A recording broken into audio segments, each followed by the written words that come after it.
신할 평지를 만나 거기 거류하며 서로 말하되 자 벽돌로 만들어 견고히 굽자 하고 이에 벽돌로 돌을 대신하며 역청으로 진흙을 대신하고 또 말하되 자 성읍과 탑을 건설하여 그 탑 꼭대기를 하늘에 닿게 하여 우리 이름을 내고 온 지면에 흩어짐을 면하자 하였더니 여호와께서 사람들이 건설하는 그 성읍과 탑을 보려고 내려오셨더라. 여호와께서 이르시되 이 무리가 한 족속이요 언어도 하나이므로 이같이 시작하였으니 이후로는 그 하고자 하는 일을 막을 수 없으리로다. 자 우리가 내려가서 거기서 그들의 언어를 혼잡하게 하여 그들이 서로 알아듣지 못하게 하자 하시고 여호와께서 거기서 그들을 온 지면에 흩으셨으므로 그들이 그 도시를 건설하여 함께 읽습니다. 그러므로 그 이름을 바벨이라 하니 이는 여호와께서 거기서 온 땅의 언어를 혼잡하게 하셨음이니라. 여호와께서 거기서 그들을 온 지면에 흩으셨더라. 아멘. 자리에 앉으십니다. 바벨탑 비하인드 스토리라는 제목으로 말씀 나누겠습니다. 아브라함 시리즈 8주의 가장 첫 번째 말씀이었죠. 그때 보니까 제가 한 45분인가 말씀을 전했더라고요. 그런데 또 비하인드 스토리가 있다고요? 더 할 말이 있다고요? 네, 더 있습니다. 오늘은 지금까지 홍수와 또 좀 더 앞으로 가봤을 때 하나님께서 우리에게 주신 창조와 홍수 그리고 오늘 본문의 이 흐름으로 보았다면 오늘은 창세기 이 처음부터 성경 전체의 흐름으로 또 이 본문 말씀을 함께 나누려고 합니다. 언어가 하나였다, 또 말이 하나였다라고 1절은 시작하고 있습니다. 한글 성경에서 언어라고 번역된 이 단어는 히브리어로 사파라는 단어입니다. 이 단어의 원래 뜻은요, 입술이에요. 입술입니다. 신체 기관인 입술을 통해서 나오는 우리가 생각하는 발음이라든가 이 소리, 언어 맞습니다. 딱 그거 이야기하는 것입니다. 입술이 하나였다라는 것은 이때 당시에 모두가 음성학적으로도 또 우리가 당연히 여기듯이 언어적으로도 하나였다. 완벽한 소통의 상태, 완벽하게 의사소통할 수 있는 아무런 장애물이 없었던 그런 상태였습니다. 언어가 하나요. 그리고 그 다음에 뭐죠? 말이 하나였다라고 이야기하고 있습니다. 여기서 말이라는 것은 다바르라는 히브리어를 사용하고 있습니다. 근데 이 다바르 그냥 다바르가 아닌 데바림이라고 해서 다바르 말에 s를 붙인 거예요. 복수형 플러럴입니다. 복수형 데바림입니다. 히브리어에서 뒤에 임을 붙이면 복수형이 되거든요. 가장 대표적으로 하나님이란 한 단어 히브리어로 뭐죠? 엘이죠. 여기서 엘로힘 해서 임, 힘 돼버리면 복수가 되는 것입니다. 하나님이 복수라는 게 아니라 삼일체 하나님의 그 전능하심을 드러내는 단어가 바로 엘로힘입니다. 그래서 엘이라고도 하고 엘로힘이라고도 하죠. 이 다바르도 마찬가지예요. 다바르라는 word, 말씀이라는 혹은 말이라는 거에서 복수형 데바림인데 이 말이 하나라는 것을 히브리어로 데바림 아히딤이라고 하고 있습니다. 이 아히딤은 숫자 하나, 원 있죠. 여기에 또 복수형이 붙은 것입니다.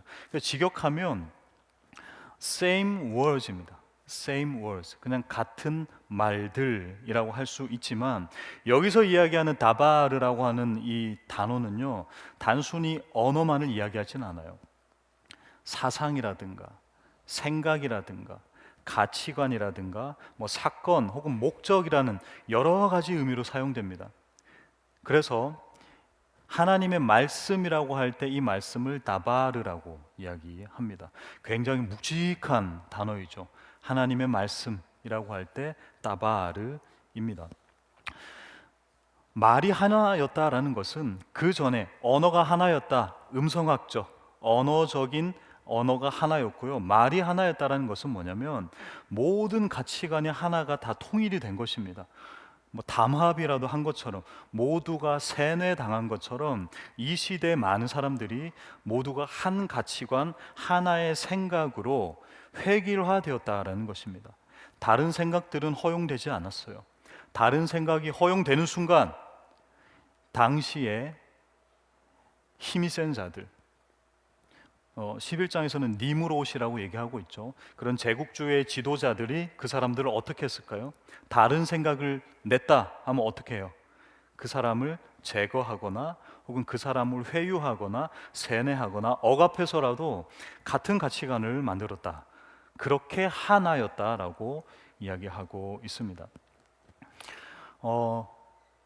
지리적으로요, 이 바벨탑이 세워진 곳은 이라크 지역이다라고 말씀을 드렸었죠. 시날 평지, 이라크 지역, 아수르 지역입니다. 여기 이 평야들은요, 흙이 다 날려요. 그리고 퇴적 평야입니다. 퇴적 평야. 그래서 사실상 자연적인 돌로 뭐 바위 같은 게 거의 없었어요. 자연적인 돌이나 바위로 건물을 올릴 수가 없었습니다. 그러면 어떤 방법을 선택해야 될까요? 네, 벽돌을 만들어야겠죠. 그래서 이 바벨탑을 쌓는 주 재료가 무엇이었습니까? 벽돌이었다라는 것입니다. 진흙을 불에 구워서 벽돌로 단단하게 만드는, 이때 당시 어찌 보면 굉장히 혁신적인 그런 건축 기술이었을 것 같아요. 그 기술 발전, 그것으로 벽돌을 쌓았지만 성경은 이것을 단순히 그냥 벽돌이라는 기술로 탑을 쌓아 올렸구나, 이렇게 평가하진 않는 것 같아요. 신학적 타락으로 보고 있습니다. 아니, 벽돌 하나에 왜 그렇게 얘기하는가라고 얘기할 수 있는데요. 하나님이 창조하신 본연의 모습들이 아닌 인간의 기술을 가지고 인간의 조형물을 만들려 합니다. 사실 자연물, 돌로 무언가를 만들었다면 그 다양성이 인정이 되겠죠. 뭐 이렇게 생긴 것, 저렇게 생긴 것, 혹은 뭐 여러 가지 색깔들이 있잖아요. 그런데 그것이 아니라 역시나 좋은 의미의 하나됨이라기보다는 획일화되어 버린 것입니다. 그냥 모두가 다양성은 안 돼, 딱 하나만 가능해 라고 하는 절대 군주제처럼, 절대 왕정처럼 획일화되어 있는 그런 상황이었다라는 것입니다. 인간의 기술로 똑같은 규격으로 똑같이 찍어낸 벽돌이다라는 것입니다. 인공물입니다. 다양성을 인정하지 않고 획일화된 상황이었다라는 것입니다. 그래서 벽돌로 돌을 대신했다라는 표현이 나오거든요. 벽돌로 돌을 대신했다. 이 말은 무엇이냐면 하나님께서 주신 그 자연이 아니라, 창조물이 아니라 인간이 인위적으로 간섭하기 시작했다라는 것을 의미한다라는 것입니다. 인본주의적인, 사람 중심적인 교만을 이 벽돌이란 단어에서도 조금 엿볼 수가 있습니다.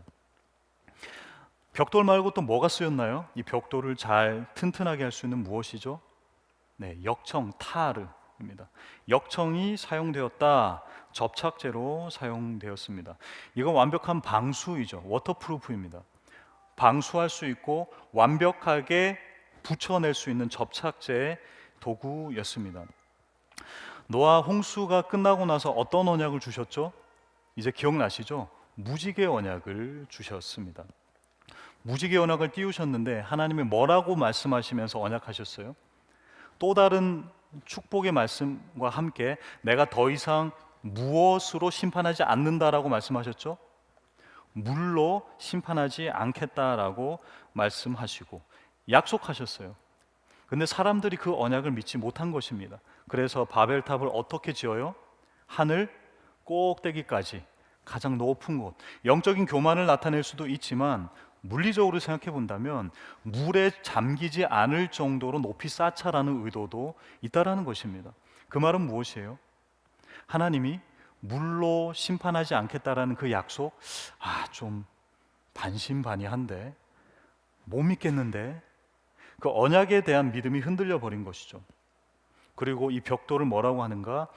역청으로 꼼꼼하게, 정말 역청을 떡칠해서 견고하게 지어서 방수를 하자. 왜 방수를 하죠?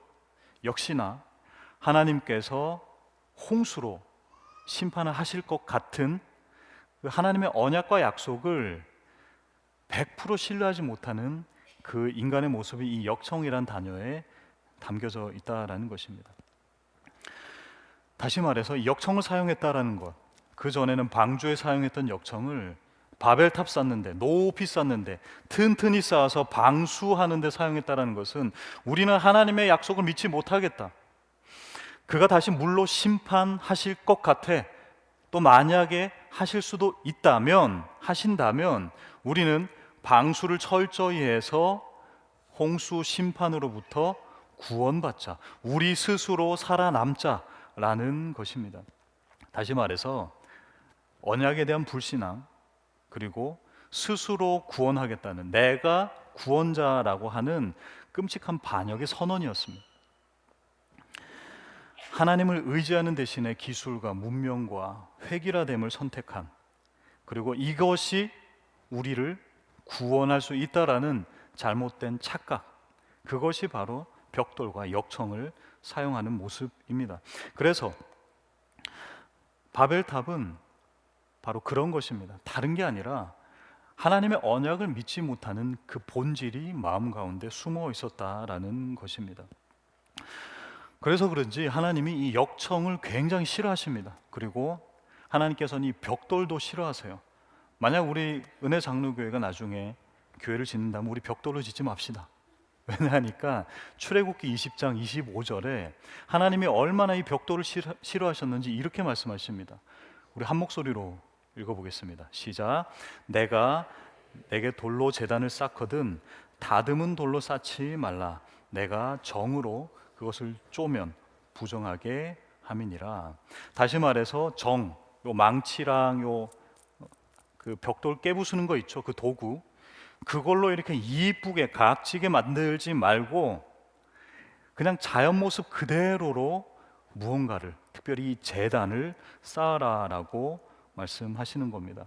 하나님이 이 획일화된 것, 벽돌같이 인간의 기술로 된 것, 이걸 너무나도 싫어하셨던 모양입니다.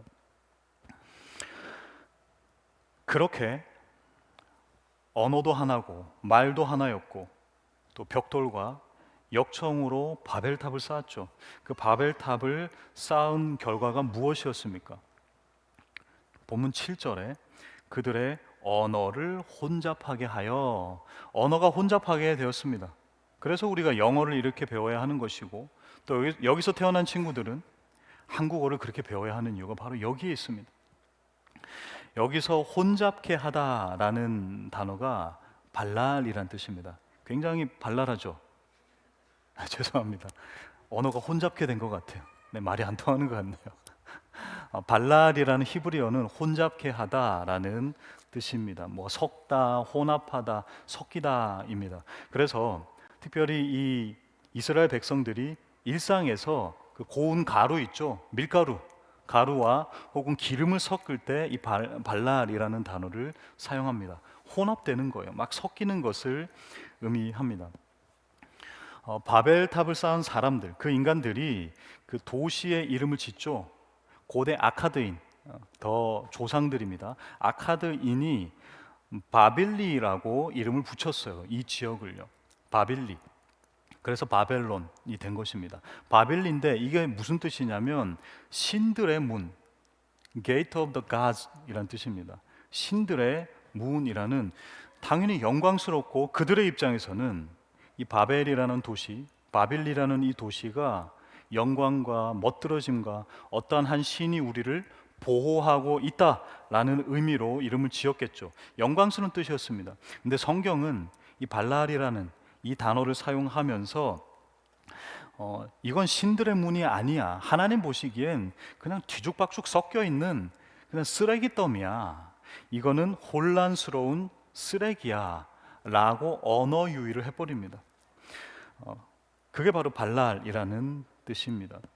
그래서 여러분, 영어에서 그 프리픽스 있죠, 프리픽스, 그 접두사, 맞죠? 접두사를 사용할 때 BAB가 들어가면 어떠한 뜻이 형성되는지 아세요? BAB, Bob, Bab. 이게 들어가면 어떠한 의미가 펼쳐질까요? 자, 여기서 BAB에서 대표적인 단어 하나만 소개드려 볼게요. 뒤에 딱 한 글자 Y를 붙여 보십시오. 어떤 단어가 되죠? 베이브 와이 뭐 이렇게 하시는 분 안 계시죠? 베이비가 되는 것입니다. 애들이 언어를 어떻게 합니까? 예를 들어 배고플 때 아버지 저는 시장합니다. 배고픕니다. 뭐 이렇게 얘기하나요? 애들은 뭐라고 해요? 응얼응얼 하는 거죠. 그죠? 그래서 애들, 베이비가 응얼거리는 걸 영어로 뭐라고 하죠? 베블이라고 하죠. 베블입니다. 어, 고대 그리스인들이 야만인 혹은 좀 무지막지한 그런 사람들 있죠. 우리가 얘기하는 막 그런 원주민 같은 무서운 원주민들, 그런 사람들을 뭐라고 부르죠, 영어로? 바바리안이라고 하죠. 이 바바리안이란 뜻은 그리스어로 바르바르. 쟤네들이 뭔가 바르바르 한다. 그래서 바바리안이 된 것입니다. 그래서 영어에서 BAB가 붙으면 뭔가 웅얼웅얼 하는 거예요. 이게 어쩌면 이 바벨이라는 단어와 어원을 같이 하고 있다라는 것입니다. 바벨, 막 웅얼웅얼해서 옹알이 하는 듯하며 무슨 말을 하는지 모르는 거예요. 그 바바리안이라는 사람들은 막 우갈 차갈 우갈 막 이렇게 하잖아요. 그런 것처럼 이 BAB가 붙으면 그런 의미가 되는 겁니다. 그래서 이 바벨이라는 도시의 이름도 하나님께서는 이거 신의 문 아니야, Gate of the Gods 아니야, 이거 그냥 쓰레기더미야, 그냥 웅얼웅얼하는 그런 거 내가 그렇게 만들 거야 하면서 하나님께서 그 언어를 갈라놓으시고 사람들의 의사소통을 갈라놓으셨다라는 것입니다. 그래서 그로 인해서 언어와 말이 갈라져 버리니까 의사소통이 불가능해져 버렸습니다. 이해와 공감이 단절돼 버렸습니다. 우리도 근데 사실 마찬가지죠. 언어가 문제가 아니라 마음이 더 중요한 것 같아요. 같은 단어를 써도 다른 단어로 오해할 때가 참 많이 있죠. 같은 마음이어야지 그 같은 단어를 사용했을 때 같은 의미가 전달되더라는 것이죠. 그래서 어찌 보면 이 바벨탑은 단순한 언어의 문제가 아니다라는 것입니다. 마음의 문제입니다. 그 사람들이 하나님을 향한 그 한 마음 한 뜻이 되지 않고 하나님을 배반하고 반역하는데 한 마음 한 뜻이 된 것, 그것이 바로 바벨탑이다라는 것입니다.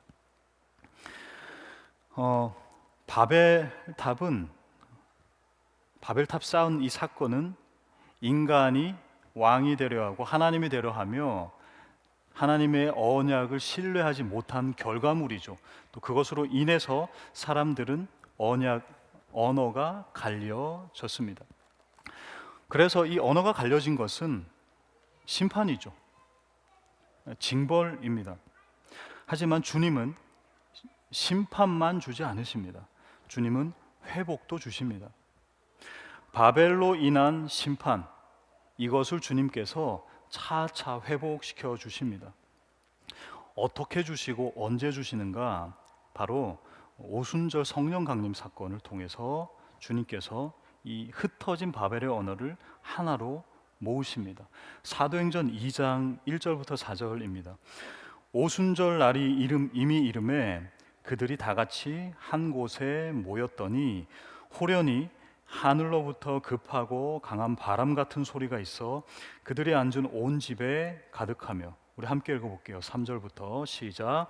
마치 불의 혀처럼 갈라지는 것들이 그들에게 보여 각 사람 위에 하나씩 임하여 있더니 그들이 다 성령의 충만함을 받고 성령이 말하게 하심을 따라 다른 언어들로 말하기 시작하니라. 성령의 말하게 하심을 따라서 다른 언어로 말하기 시작했다라고 이야기하고 있죠. 여기서 다른 언어라는 이 헬라어가 글로사라는 단어입니다. 혀를 얘기합니다. 혀를 얘기하고요. tongue, 혀를 얘기하고 또 마찬가지로 언어, language도 의미합니다. 3절을 보시면요, 성령이 임하실 때 불의 혀처럼 갈라지는 것들이라고 얘기하고 있는데 여기서도 이 글로사라는 혀라는 단어가 사용이 됐어요. 바벨탑 사건에서 인간의 혀는 스스로 높이려다가 저주를 받습니다. 그리고 스스로 혀가 갈라졌어요. 사실 언어가 갈라졌고 혀가 갈라졌습니다. 하지만 이 오순절 다락방 사건에서는 위로부터 인한 성령의 불이 제자들의 혀에 임하였죠. 그래서 인간의 영광이 아닌 하나님의 큰 일을 찬양하는 거룩한 도구가 되었다는 것입니다. 주님께서는 이 갈라져 있는 언어와 갈라져 있는 마음을 성령 하나님이 함께 임재하심을 통해서 완전히 새로운 사람으로 빚어내게 해주셨다라는 것입니다. 자신의 성을 쌓고 자신의 이름을 내기 위한 바벨탑, 그래서 하나의 언어였지만 갈라졌어요. 그런데 예수 그리스도께서 이 땅에 오심 이후에 성령님이 승천하시고 성령님이 이 땅에 오시는 이 강림의 사건을 통하여서 갈라져 있던 혀들이, 갈라져 있던 언어들이, 갈라져 있던 말들이 어떻게 된 것입니까? 다시 하나의 언어, 성령의 언어가 되었습니다. 저는 지금 뭐 방언이 성경적이냐 뭐냐 이런 얘기를 하는 것이 아닙니다. 하나님께서 갈라놓으시고 나뉘어셔서 마치 처벌되고 징벌받은 듯한 그 인간의 언어, 또 갈라짐이지만 예수 그리스도의 십자가의 죽으심, 부활하심, 승천하심 이후에 성령이 이 땅에 오심을 통하여서 그 갈라짐을 다시 하나로 온전하게 하셨다라는 것입니다. 그래서 그들이 하나님을 찬양하는 언어로, 한 언어, 한 마음, 한 성령님으로 그들은 전진하게 될 수 있었다라는 것입니다. 더 재밌는 게 있어요. 이 1절부터 4절 사도행전 2장의 이 본문을 쭉 보시면요, 하나의 언어, 성령 하나님으로 인해서 한 언어가 된 듯합니다. 불의 혀로 갈라진 듯 했지만 하나님을 찬양하는 언어로 하나로 주님께서 묶어주셨어요. 근데 재밌는 건요, 자세히 유심히 보시면 이 제자들이 각자의 언어로, 제자들이 자기의 방언으로 말했다라고 얘기하고 있습니다. 각자의 언어로 한 것은 어찌 보면 바벨탑 사건으로 인해서 언어가 갈라진 것과 똑같은 현상인 것 같아요. 각자의 언어, 여기서 그 사투리가 뭐죠, 여러분? 영어로? 다이얼렉트죠. 이 다이얼렉트의 어근이 되는 디알렉토스라는 단어를 사용했습니다. 이 디알렉토스는 사실상 이때 당시에 모국어라고 보시면 되는 거예요. 그러니까 각자 방언으로 했다는 건 무슨 의미입니까?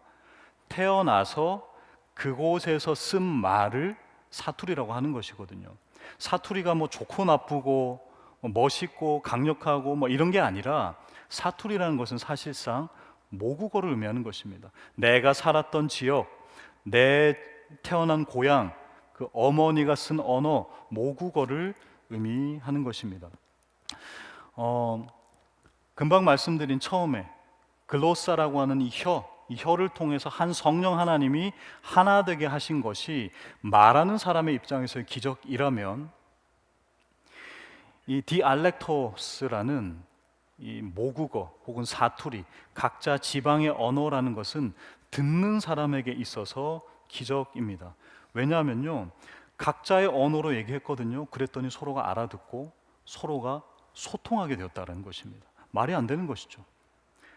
여기에 모인 한 국적을 가진 사람들이 대략 한 15개국 정도로 유추하고 있는데 각자의 언어로 한 것이죠. 당시에 공용어가 있었죠.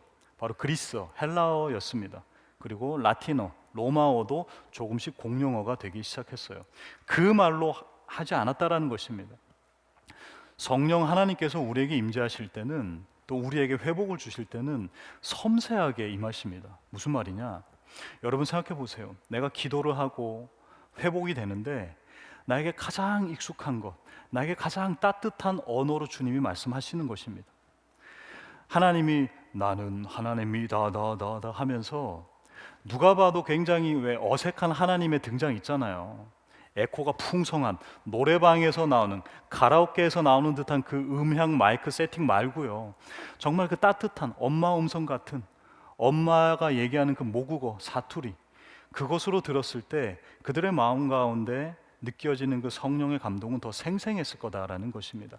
그러기에 주님께서는 하나 되게 하시지만 각자의 언어로, 하지만 그 각자의 언어라 함은 나에게 가장 성령님이 임재하시는 데 있어서 가장 편안한 언어로 허용해 주시고 그 언어를 하나의 공용으로 모으지 않으신다라는 것입니다. 이건 무엇인가?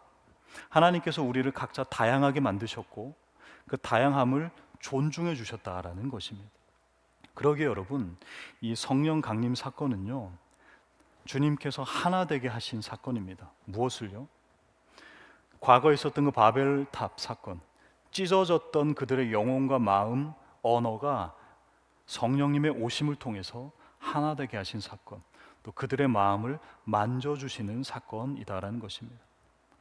이 사건은 예수님도 승천하시면서 예언하셨습니다. 마가복음 16장 17절에서 19절입니다.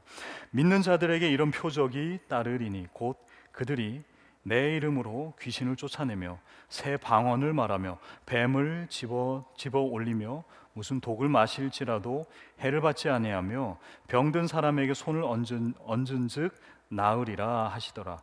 주 예수께서 말씀을 마치신 후에 하늘로 올려지사 하나님 우편에 앉으시니라. 그래서 성경 전체를 놓고 봤을 때는요, 바벨탑과 이 성령 강림 사건은 극명한 대비를 이루는 것입니다. 바벨탑은 인간이 하늘에 닿으려는 노력이었죠. 인간이 상승하고 높아지려 합니다. 하지만 성령 강림 사건은요, 성령이 하늘에서 우리에게 내려오시고 임재하시는 방향입니다. 목적은 인간은 우리의 이름을 내자, 우리가 영광받자, 흩어짐을 면하자라는 목적이었지만 성령 강림 사건은 하나님의 영광을 위하자, 하나님을 찬양하자라는 목적입니다. 바벨탑의 결과로 언어와 소통이 혼잡게 되고 혼돈되었죠. 하지만 성령님이 오심을 통해서 그 언어가 하나의 마음으로, 또 언어를 뛰어넘어 그 자체를 뛰어넘어서 복음으로 서로를 이해하고 소통하고 하나 되게 하셨다라는 것입니다. 결국 바벨탑으로 인해서 흩어지게 되죠. 흩어짐을 면하자 했지만 흩어지게 됩니다. 하지만 성령님을 받은 사람들, 성령님이 찾아가 주셔서 임재한 사람들은 어떻게 됩니까? 그 약 120여 명의 제자들은 이후에 어떻게 되죠? 모이자 흩어짐을 면하자가 아니라 우리가 흩어지자, 우리가 이 복음을 가지고 흩어지자라고 이야기하게 되는 것입니다. 그러기에 여러분, 다시 한 번 더 이곳에서 우리는 교회의 정체성을 발견해야 합니다. 인간의 정체성을 바벨탑에서 우리는 확인할 수 있어요. 흩어짐을 면하자, 우리끼리 모이자, 내 이름을 내자라고 하지만 결국에는 흩뿌려지게 되죠. 하지만 성령 하나님이 우리에게 오신다면 우리가 하나 됩니다. 획일화되는 게 아니라 다양성을 인정받고 나의 나됨을 인정받고 다양함 속에서 조화를 이루어서, 하지만 복음 하나로 흩어지게 되는 모습을 발견하게 된다라는 것입니다. 그러기에 여러분, 다시 한 번 더 우리가 이 교회로서 모인 우리가 가져야 되는 마음은 이것입니다. 주님, 나는 주님 앞에 바벨탑을 쌓는 삶을 살려 합니다. 하지만 주님께서, 성령님이 내게 임하시면 나는 교회로 모여서 복음 들고 흩어지는 사람이 될 것입니다. 이 고백이 나오시는 저와 여러분 다 되시기를 주님의 이름으로 축원드립니다. 사도행전 2장에서 이 오순절 사건을 통해서 바벨탑에 흩어졌던 것이 성령 하나님으로 하나 되는 모습을 볼 수가 있습니다. 근데 여기서 끝나지 않아요. 마지막 퍼즐 하나가 딱 완성이 됩니다. 그 퍼즐, 바로 주님께서 다시 오셨을 때, 예수 그리스도께서 승천하셨죠. 하지만 다시 이 땅에 다시 오실 때, 재림하실 때 이 퍼즐이 완성됩니다. 이 바벨탑 사건은 우리가 고대 근동의 옛 역사 이야기로만 생각할 수 있는데, 여러분, 이 바벨탑 혹은 바벨론이라는 것은, 바벨이라는 이 단어는 성경이 굉장히 대적시하는 단어입니다. 왜냐하니까 무언가 죄를 짓는 대표 혹은 대명사를 바벨론이라고 자주 표현하기 때문입니다. 그래서 영적으로 타락한 도시, 영적으로 완벽하게 죄악이 가득한 도시를 바벨론이라고 이야기하죠. 오순절 성령 강림 사건, 그리고 초대 교회, 또 복음의 흩어짐, 선교, 전도, 이 연속 선상에서 마지막 계시록에서 우리는 다시 한번 이 악의 대명사인 바벨론을 확인할 수가 있습니다. 요한계시록 17장 6절입니다. 우리 한 목소리로 읽어보겠습니다. 시작. 그의 이마에 이름이 기록되었으니 비밀이라 큰 바벨론이라 땅의 음녀들과 가증한 것들의 어미라 하였더라.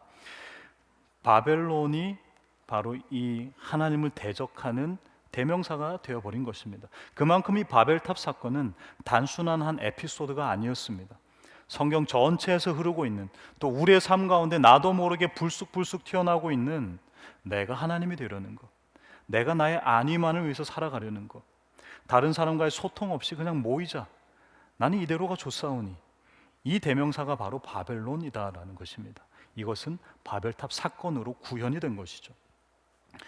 결국 하나님의 나라와 바벨론, 이 두 도시가 팽팽하게 창세기 1장부터 계시록까지 계속 싸우고 이어지고 있는 것입니다. 결국 어떻게 될까요, 여러분?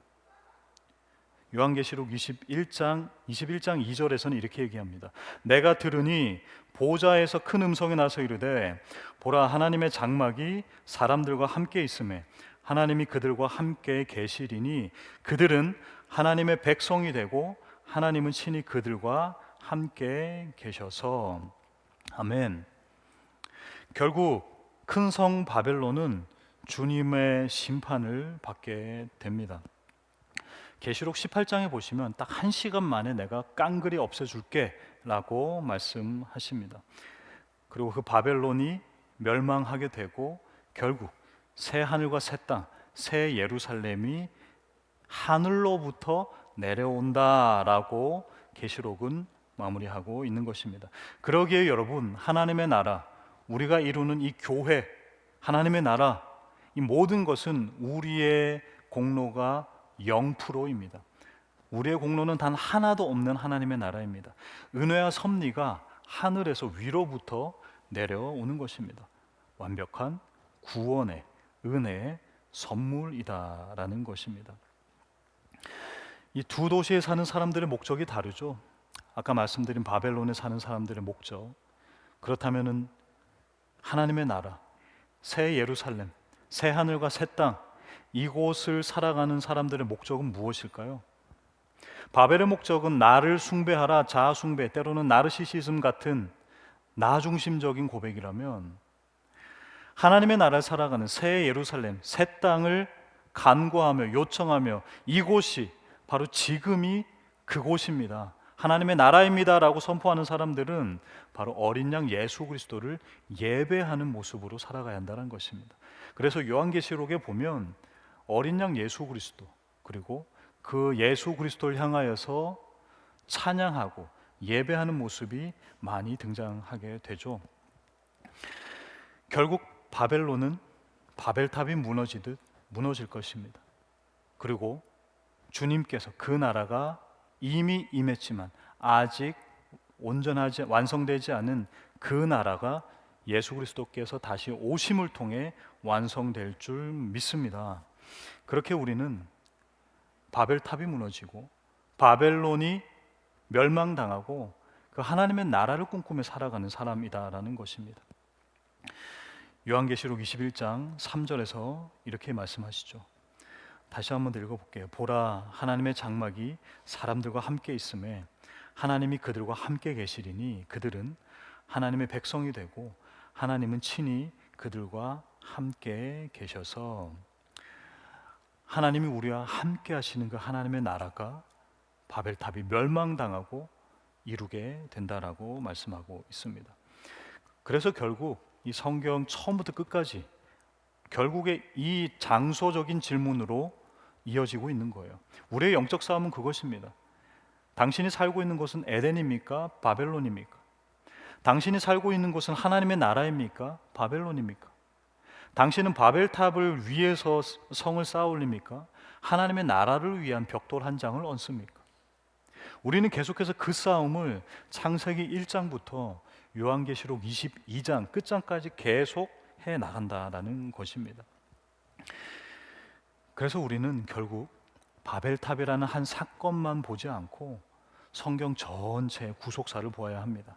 주님께서 우리와 함께 하시기 위해서 에덴을 창조하셨습니다. 하지만 인간은 계속 도망쳐요. 그 에덴을 내 것으로 만들려 해요. 그것이 바로 바벨탑, 바벨론이죠. 예수 그리스도께서 이 땅에 오셔서 직접 성전 되어 주십니다. 거할 곳이 되어 주세요. 그리고 다시 올라가셨어요. 승천하셨어요. 내가 다시 오겠다 하시죠. 주님이 다시 오실 때 새 하늘과 새 땅, 새 예루살렘, 그 하나님의 나라가 온전하게 이루어진다라는 것입니다. 그러기에 여러분, 우리의 남은 삶은 이것 위에 살아가는 것입니다. 우리의 남은 여생은 이것 바라보며 살아가는 것입니다. 우리는 또 다른 바벨탑을 지을 수 있어요. 맞아요. 하지만 그때 다시 한 번 더 벽돌을 내려놓으시고 역청을 내려놓으시고 우리는 예수 그리스도의 피를 붙잡고 살아가야 한다라는 것입니다. 예수 그리스도의 피가 우리의 모든 삶을 정결케 하고 우리의 모든 삶을 깨끗게 하며 바벨론이 아닌 다시금 새 에덴, 새 예루살렘, 새 하늘과 새 땅을 살게 한다라는 것입니다. 그러기에 지금 이 땅을 살아가는 우리에게 필요한 것은 바로 성령 하나님이십니다. 성령 하나님, 우리와 함께하여 주시옵소서. 성령 하나님, 하늘로부터 내려와 주세요. 성령 하나님, 우리와 함께하여 주시옵소서. 갈라져 있는 마음, 갈라져 있는 언어, 갈라져 있던 생각과 가치관이 성령님으로 하나로 모아져서 우리가 이 은혜 장로교회로 모여 다시 한 번 더 복음 들고 주님의 나라를 위하여서, 선교를 위하여, 전도 사역을 위하여서 이 남은 한 달 반의 방학을 주님의 나라를 위해 사용하신 저와 여러분 다 되시기를 주님의 이름으로 축원드립니다. 우리 이 시간에 함께 찬양 드리겠습니다.